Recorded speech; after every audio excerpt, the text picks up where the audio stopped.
Kita akan bersama-sama mendengarkan kebenaran firman Tuhan yang tadi sudah dibacakan di dalam 1 Timotius 4. Kita akan melihat kembali di dalam 1 Timotius 4 ayatnya yang ke-12.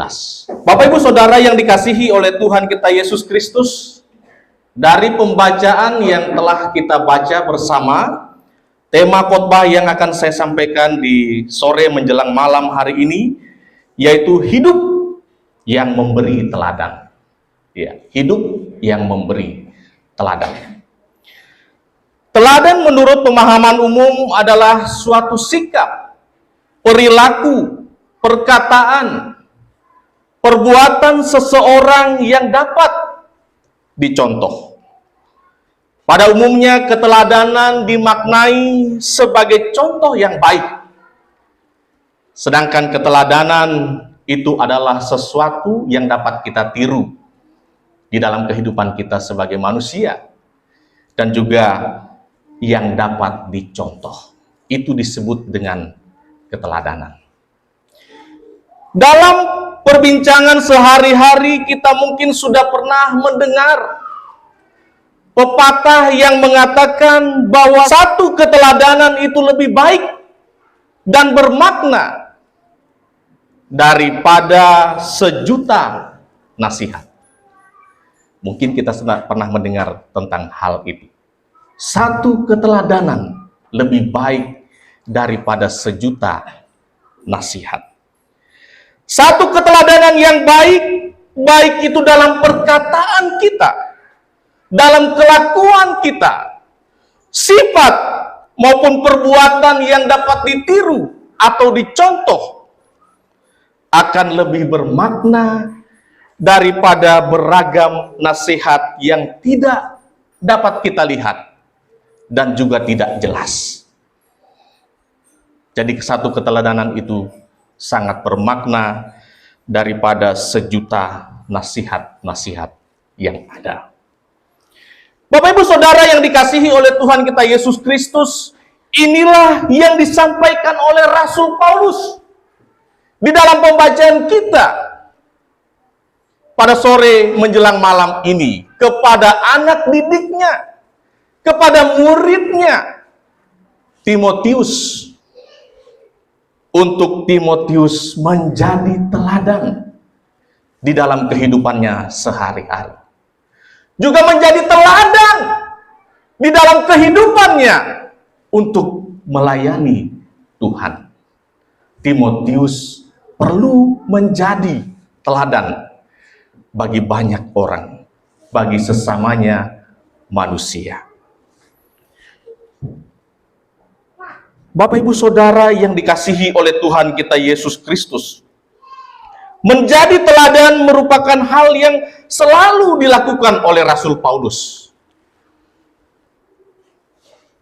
Sehingga dari keteladanan yang selalu dilakukan oleh Rasul Paulus inilah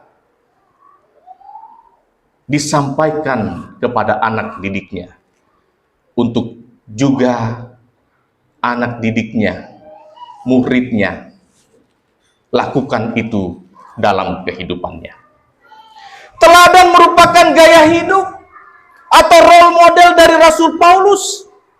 Sehingga dari keteladanan hidup Rasul Paulus inilah Rasul Paulus mau supaya anak didiknya pun bisa menjadi teladan seperti dirinya. Juga kita selaku orang yang percaya kepada Yesus Kristus, Tuhan mau supaya kita juga menjadi teladan, bisa menjadi teladan dalam kehidupan kita di tengah-tengah dunia ini. Dalam hal apa saja kita menjadi teladan? Dalam hal apa saja Rasul Paulus inginkan Timotius menjadi teladan dalam hidup ini? Juga kita sebagai orang percaya kepada Yesus, dalam hal apa kita menjadi teladan? Hal yang pertama dari pembacaan yang telah kita baca bersama tadi yaitu tidak menganggap rendah sesama manusia. Ketika kita tidak menganggap rendah sesama kita manusia, maka kita sudah bisa menjadi teladan dalam hidup ini.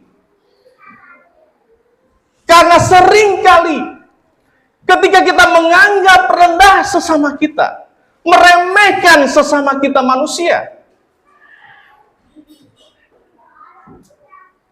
itu merupakan suatu sifat kesombongan. Orang yang selalu merendahkan sesamanya manusia merupakan bagian dari sifat sombong. Kesombongan. Karena merasa diri hebat. Karena merasa diri mampu. Karena merasa diri bisa segala-galanya. Punya segala-galanya. Seringkali kesombongan timbul sehingga merendahkan sesama kita manusia. Bagaimana kita bisa menjadi teladan kalau hal itu terjadi? Itulah yang disampaikan oleh Rasul Paulus kepada anak didiknya. Jangan seorang pun menganggap engkau rendah atau muda. Jadilah teladan. Itu juga berarti kita tidak menganggap rendah sesama kita manusia. Kalau kita mau menjadi teladan bagi sesama kita. Ada banyak orang, Bapak Ibu Saudara kekasih Tuhan, selalu merendahkan sesamanya manusia. Sehingga membuat sesamanya itu menjadi minder. Sehingga membuat sesamanya itu menjadi putus asa. Menjadi tidak mampu lagi melakukan sesuatu.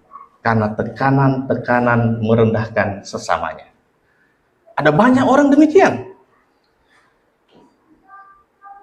Sehingga tidak bisa menjadi teladan dalam hidupnya. Dan hal ini juga disampaikan oleh Tuhan Yesus. Tuhan tidak mau kita sebagai orang percaya untuk kita merendahkan sesama kita manusia. Karena itu sangat jelas. Ketika Tuhan Yesus menyampaikan firman Tuhan, berbicara kepada banyak orang.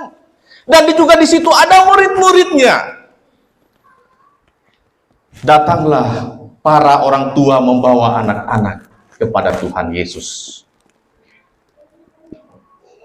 Apa yang dilakukan oleh murid-murid? Pergi kamu. Kamu tidak penting.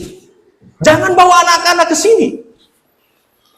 Itu yang disampaikan murid-murid ketika orang tua membawa anak-anak kepada Yesus. Tetapi apa yang dilakukan oleh Yesus? Yesus sangat marah pada waktu itu. Itu menandakan bahwa Tuhan menginginkan kita untuk kita tidak menganggap rendah sesama kita manusia. Dan dia berkata kepada para orang tua itu, kepada murid-muridnya, biarkan anak-anak itu datang kepadaku. Jangan menghalang-halangi mereka. Dan Tuhan memberkati anak-anak. Oleh karena itu jangan kita selalu merendahkan sesama kita, manusia. Karena Tuhan tidak menginginkan itu. Siapapun dia, sekalipun dia anak kecil, sekalipun dia lebih muda dari kita yang lebih tua. Jangan menganggap rendah sesama manusia. Itu yang disampaikan Rasul Paulus, supaya kita bisa menjadi teladan di dalam kehidupan ini. Itu hal yang pertama, Bapak Ibu Saudara kekasih Tuhan. Dan hal yang kedua, dalam hal apa saja kita menjadi teladan dalam hidup ini, seperti yang disampaikan Rasul Paulus kepada Timotius. Yang kedua, menjadi teladan dalam perkataan kita, dalam tutur kata kita. Itu bagian yang kedua yang disampaikan Rasul Paulus. Jadilah teladan dalam perkataanmu, dalam ucapanmu, dalam tutur katamu di tengah-tengah dunia ini. Perkataan yang bagaimana yang bisa menjadi teladan dalam hidup ini? Yang disampaikan Rasul Paulus. tentunya tutur kata yang baik dan sedap didengar. Perkataan yang penuh dengan kejujuran. Perkataan yang membangun dan dapat dipercaya. Bukan perkataan yang asal bunyi, tidak jelas, tidak sesuai dengan apa yang dikatakan. Ada banyak orang berkata, oh ya nanti kita buat ini, kita buat ini, kita buat itu. Kita lakukan ini, kita lakukan itu. Nanti kita begini, kita begitu, dan lain sebagainya. Ada banyak orang yang berkata-kata seperti itu. Tetapi ujung-ujungnya perkataannya tidak sesuai dengan kenyataan. Bagaimana bisa menjadi teladan kalau kita seperti itu? Hanya bunyi saja, hanya ngomong saja, pelaksanaan tidak ada. Jadilah teladan dalam perkataan. Juga suka maki-maki orang, berbicara jorok, bergosip, menyebarkan berita bohong atau hoax. Itu janganlah hendaknya kita lakukan. Kita menjadi kebiasaan untuk mengucapkan hal-hal demikian. Hindari. Jauhkan dari hal-hal yang demikian. Bagaimana mungkin kita dapat menjadi teladan atau bahkan saksi Kristus dalam dunia ini? Menjadi garam dan terang dunia seperti kehendak Tuhan bagi kita orang percaya dalam hidup ini. Kalau kita masih berlaku seperti itu, seringkali berkata-kata kotor, ngomong asal bunyi, tidak sesuai dengan kenyataan. Bagaimana mungkin kita bisa menjadi teladan? Kita perlu dalam menjadi teladan dalam perkataan, kita perlu seperti ibaratnya pohon kelapa. Ketika dia sudah hendak berbuah, dia akan terus berbuah sampai pada akhirnya ia mati. Apa maksudnya Bapak Ibu Saudara kekasih Tuhan? Pohon buah kelapa yang berbuah itu tidak mengenal musim. Mau dia musim panas, musim hujan, musim apa saja, dia pasti akan selalu berbuah. Tetap berbuah. Dan segala bagian-bagian dari kelapa itu bermakna, bermanfaat, bisa menjadi berkat bagi manusia. Itulah yang seharusnya kita lakukan ketika kita menjadi teladan. Tidak dalam situasi senang, kemarau, baru kita ngomong benar. Baru kita ngomong sesuatu yang sesuai kenyataan. Tetapi dalam situasi terjepit yang tidak mengenakan apa yang kita omongkan tidak sesuai. Jangan seperti itu. Apapun yang kita sampaikan, yang kita bicarakan harus sesuai dengan kenyataan dan bisa menjadi berkat bagi sesama kita manusia. Ibaratnya seperti pohon kelapa. Itu hal yang kedua, Bapak Ibu Saudara kekasih Tuhan. Dan hal yang ketiga, dalam hal apa saja kita menjadi teladan? Yang ketiga yaitu menjadi teladan dalam tingkah laku kita. Kita juga perlu menjadi teladan dalam tingkah laku kita. Tingkah laku seperti apa yang harus kita lakukan? Tentunya tingkah laku yang mau mengampuni sesama kita manusia. Itu yang perlu kita lakukan. Karena kalau kita sulit untuk mengampuni sesama kita, pasti akan selalu ada kebencian. Kita tidak akan bisa jadi berkat bagi sesama kita manusia. Kalau kita tidak bisa hidup saling mengampuni, kita tidak bisa akan menjadi teladan dalam hidup kita. Seperti halnya yang dilakukan oleh Yusuf dalam hidupnya.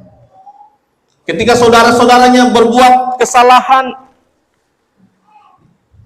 ketika dia mau menjadi teladan, menjadi berkat bagi sesamanya manusia, dia mengampuni saudara-saudaranya, sehingga Tuhan memberkati dia, sehingga kehidupannya menjadi teladan bagi kita sampai saat ini. Tidak mendendam, rendah hati, tidak egois, selalu menyapa orang lain dengan ramah, tidak merampas hak orang lain, dan juga di dalam bertingkah laku ada banyak orang lebih memikirkan hal-hal yang bersifat administrasi daripada segi kemanusiaan. Ada banyak orang dalam bertingkah laku seringkali memikirkan lebih bersifat hal-hal administrasi daripada segi kemanusiaan. Harus lengkap ini baru bisa. Tidak melihat kemanusiaan sesamanya.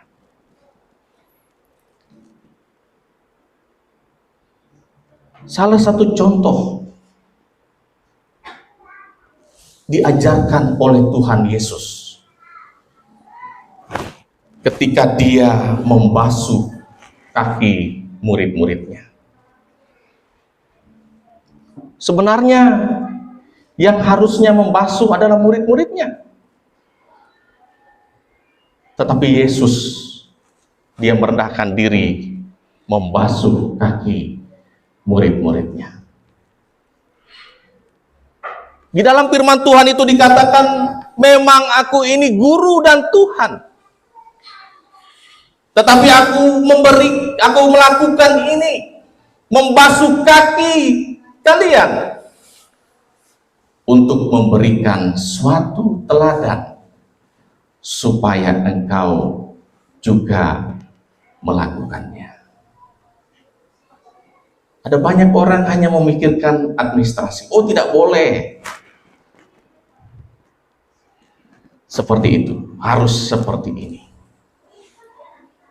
Juga kalau kita melihat kisah ketika Tuhan Yesus berada di Bait Allah, dan di sana ada banyak orang memberikan persembahan kepada Tuhan.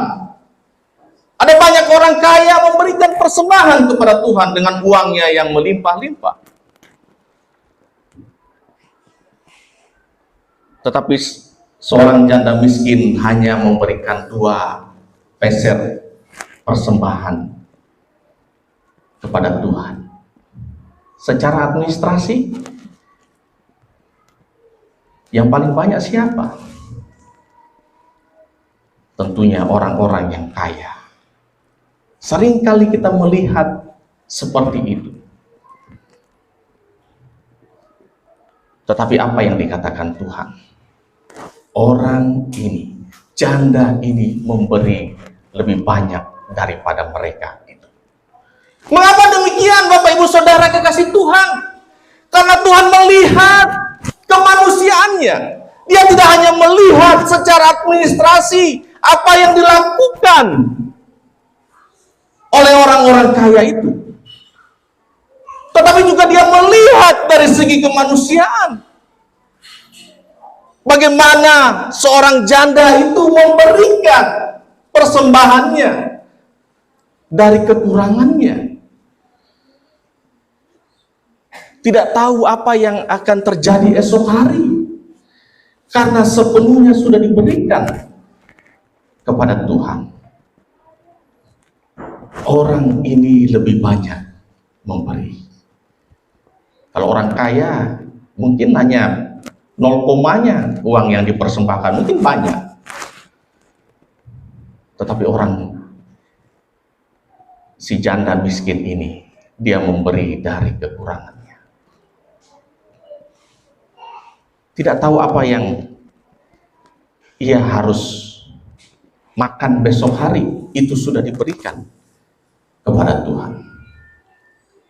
Itu juga yang harus kita lakukan, Bapak Ibu Saudara kekasih Tuhan. Ketika kita bertingkah laku dengan sesama kita, jangan kita membeda-bedakan, wah ini paling banyak berkorban di gereja, paling banyak memberikan persembahan di gereja. Kita tidak memikirkan yang lain. Semua kita sama. Hargai mereka dalam bertingkah laku. Administrasi penting, tetapi juga kita harus melihat kemanusiaan sesama kita, sehingga kita mau bertingkah laku yang baik, yang sopan, yang bisa menjadi berkat bagi sesama kita manusia. Itu yang harus kita lakukan, Bapak Ibu Saudara kekasih Tuhan. Dan hal yang keempat, dalam hal apa kita menjadi teladan dalam hidup ini? Seperti yang disampaikan Rasul Paulus kepada anak didiknya Timotius, dan juga kepada kita, orang yang percaya kepada Yesus. Yang keempat, yaitu menjadi teladan dalam kasih. Kita juga perlu menjadi teladan dalam kasih kita. Seorang yang ingin menjadi teladan dalam kasih, itu harus mampu mengasihi sesamanya manusia seperti dirinya sendiri. Bagaimana kita memperlakukan diri kita dengan penuh kasih, seperti itulah yang harus kita lakukan terhadap sesama kita. Kita merawat diri kita, tidak ada seorang pun yang mencelakai dirinya sendiri. Dia pasti merawat, memberikan yang terbaik. Seperti itulah hendaknya kita lakukan kepada sesama kita manusia, sehingga kita bisa menjadi teladan. Dan teladan kasih ini telah dilakukan oleh Tuhan Yesus bagi kita. Dia datang ke dunia ini karena Dia mengasihi kita. Dia mengorbankan dirinya sehingga kita diselamatkan, memperoleh hidup yang kekal. Bapak Ibu Saudara yang dikasihi oleh Tuhan kita Yesus Kristus, dan umat-umat lain pun mengenal kekristenan itu dari cinta kasih yang ada pada orang Kristen. Di Kementerian Agama, sebelum penyampaian siraman rohani, seringkali dikumandangkan lagu-lagu siraman rohani, dan dalam lagu itu yang saya ingat dikumandangkan bahwa orang Kristen dikenal dengan cinta kasihnya, saling mengasihi, mengasihi sesamanya manusia. Itu yang harus kita terus kumandangkan, itu yang harus terus kita terapkan dalam hidup kita, karena orang lain di luar sana mengenal kita sebagai teladan yang hidup dalam kasih, yang selalu mengasihi sesama kita manusia, bahkan musuh kita pun Tuhan katakan untuk kita mengasihi mereka. Sehingga dari hal itu bisa menjadi kesaksian orang percaya kepada Yesus karena melihat teladan cara hidup kita yang hidup di dalam kasih. Dan hal menjadi teladan dalam kasih juga sangat jelas kita bisa melihat di dalam 1 Korintus 13 ayat 4 sampai 7. Kasih itu sabar, murah hati, tidak cemburu, tidak memegahkan diri, tidak sombong, tidak melakukan yang tidak sopan, tidak mencari keuntungan diri sendiri, tidak pemarah, tidak menyimpan kesalahan orang lain. Itu yang perlu kita terapkan dalam hidup kita. Jadilah teladan dalam kasih. Bagaimana kita memperlakukan diri kita dengan baik. Perlakukanlah sesamamu manusia seperti itu dalam hal mengasihi mereka. Dan hal yang kelima, dalam hal apa kita menjadi teladan? Yang kelima yaitu menjadi teladan dalam kesetiaan.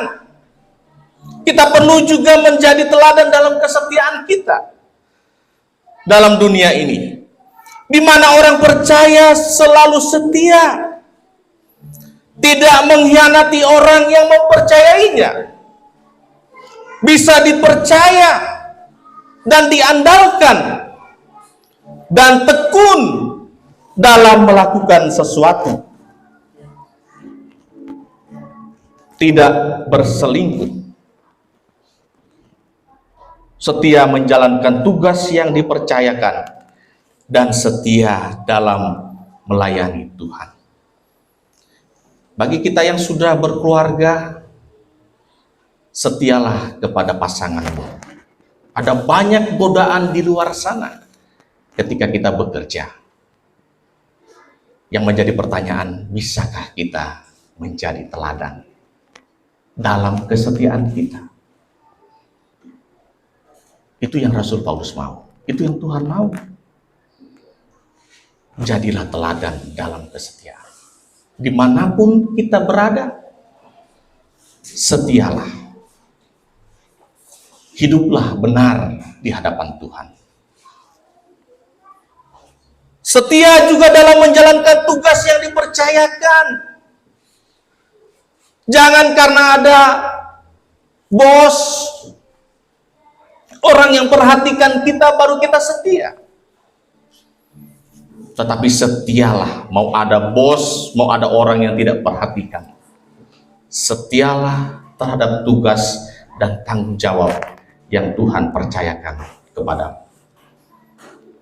Karena Tuhan itu Maha tahu, Bapak Ibu. Jangan pikir Tuhan tidak tahu. Wah, bos tidak tahu. Orang tidak lihat saya. Tuhan itu melihat saudara. Sejauh mana saudara setia. Sejauh mana saudara bertanggung jawab terhadap pekerjaan yang Tuhan percayakan. Dari situ Tuhan akan melihat engkau. Tuhan melihat saudara. Dan Dia akan mengangkat saudara untuk tugas dan tanggung jawab yang lebih besar lagi.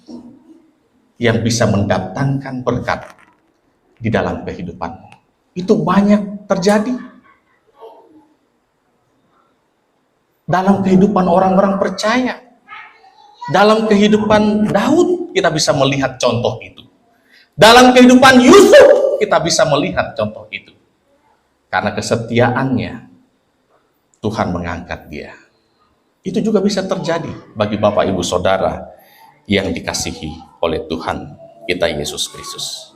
Dan setialah juga di dalam melayani Tuhan. Itu hal yang kelima. Dan hal yang terakhir Bapak Ibu Saudara kekasih Tuhan, bagaimana kita bisa menjadi teladan? Dalam hal apa saja kita bisa menjadi teladan? Yang terakhir, yang keenam, menjadi teladan dalam kesucian. Kita perlu menjadi teladan dalam kesucian kita. seperti dalam pembacaan yang telah kita baca bersama. Kesucian dalam pikiran kita. Kita perlu suci dalam pikiran kita, sehingga kita berpikir terus hal-hal yang baik, yang positif dalam hidup ini. Kesucian dalam hati kita. Kita perlu suci di dalam hati kita, sehingga hati kita terus diperbarui dengan hal-hal yang baik, tidak benci, tidak menyakiti sesama kita.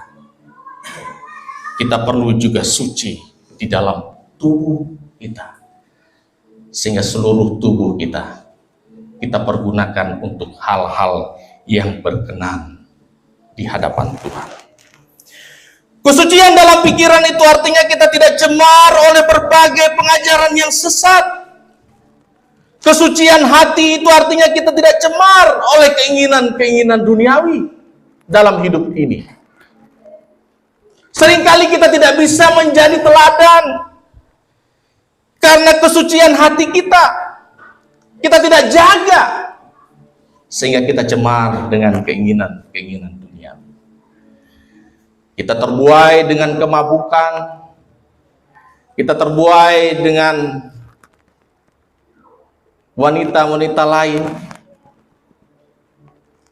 sehingga merusak kehidupan keluarga, sehingga merusak perekonomian keluarga kita dengan hal-hal yang cemar. Bagaimana kita bisa mencari teladan bagi banyak orang, bagi keluarga kita? Kalau seperti itu, kita perlu menjadi teladan dalam kesucian kita. Kesucian dalam tubuh, yang artinya kita selalu menjaga diri dari persinahan dan juga kenajisan dalam hidup ini. Itu yang harus kita lakukan, Bapak Ibu Saudara yang kekasih Tuhan. Menjadi teladan dalam hidup ini. Karena Tuhan katakan bagi kita, kita adalah garam dan terang. Artinya Tuhan mau dalam hidup kita, supaya kita bisa menjadi teladan di dalam kehidupan kita di tengah-tengah dunia ini, sehingga kehidupan kita berarti dan bermakna. Amin untuk firman Tuhan.